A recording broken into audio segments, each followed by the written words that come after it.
తెలంగాణ తొలిదశ ఉద్యమ కాలంలో విద్యార్థులు తీవ్రవాదుల్లా కనిపించారా? నిన్న ప్రియాంక వాద్రా ఏమన్నది పార్లమెంట్ లోక్సభల విద్యార్థులను తీవ్రవాదులను అవ్వాలనిలే. నేరస్ చరిత్ర ఎవరైతే ఉన్నదో ఆ ఉమ్మర్ ఖలీద్ గారి తుకుడే గ్యాంగ్, కేజ్రీవాల్ ఖలిస్తానీ గ్యాంగ్ సంబంధించిన కొంతమంది నేరస్తులు ఆ విద్యార్థులు చేస్తున్న శాంతియుతంగా చేస్తున్న నిరసనలకు వచ్చి అల్లర్లు సృష్టించాలి, పార్లమెంట్ చలో సంసద్ అని చలో పార్లమెంట్ అని నినాదాలు ఇచ్చుకుంటా, జాతికి వ్యతిరేకంగా దేశానికి వ్యతిరేకంగా నినాదాలు ఇచ్చుకుంటా విచక్షణ రాహిత్యంగా బాధ్యతా రాహిత్యంగా పోలీసుల మీద దాడులు చేస్తే అప్పుడు లాఠీ చార్జీలు చేసిర్రు.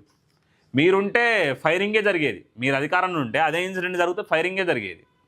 తెలంగాణ మూవ్మెంట్ శాంతియుతంగా జరిగి ధర్నాలు ఆ విద్యార్థుల మీద, యూనివర్సిటీ విద్యార్థుల మీద కాల్పులు జరిపి పిట్టలు కాల్చినట్టు కాల్పించింది మీ నాయనమ్మ. మీరు ప్రభుత్వంలోకి వస్తే అంతకంటే ఎక్కువ చేస్తారు. వాళ్ళే క్రిమినల్ మైండ్స్ అంటే మీ అంతకంటే ఎక్కువ. ఒకసారి చూద్దాం, వివరాల్లోకి పోదాం.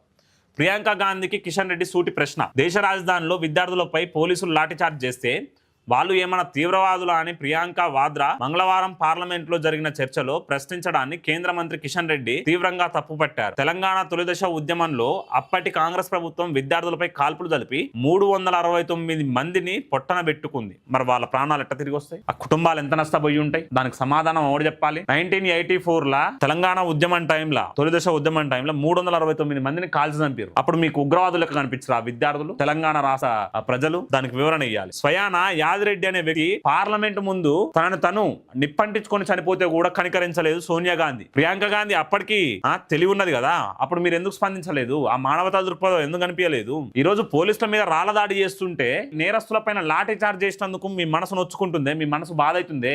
మీ చరిత్ర ఇట్లా ఉంది. మరి ఒకసారి వీటికి వివరణ ఇస్తే బాగుంటది. ముంబై రైట్స్, సిక్, అస్సాం, మీ అసలు వీళ్ళు చెయ్యని దరిద్ర పని అంటే ఏదన్నా ఉందా? ఎమర్జెన్సీ టైంలో ఎక్కువ మంది విద్యార్థులనే కదా జైల్లో పెట్టింది. కొన్ని లక్షల మంది విద్యార్థులు జైల్లో మగ్గిరు కదా 22 నెలల పాటు. అప్పుడు మీకు వాళ్ళు తీవ్రవాదులు లెక్క కనిపించరా? ఈ రోజు కిషన్ రెడ్డి గారు అడుగుతుర్రు, దానికి సమాధానం చెప్పండి మరి.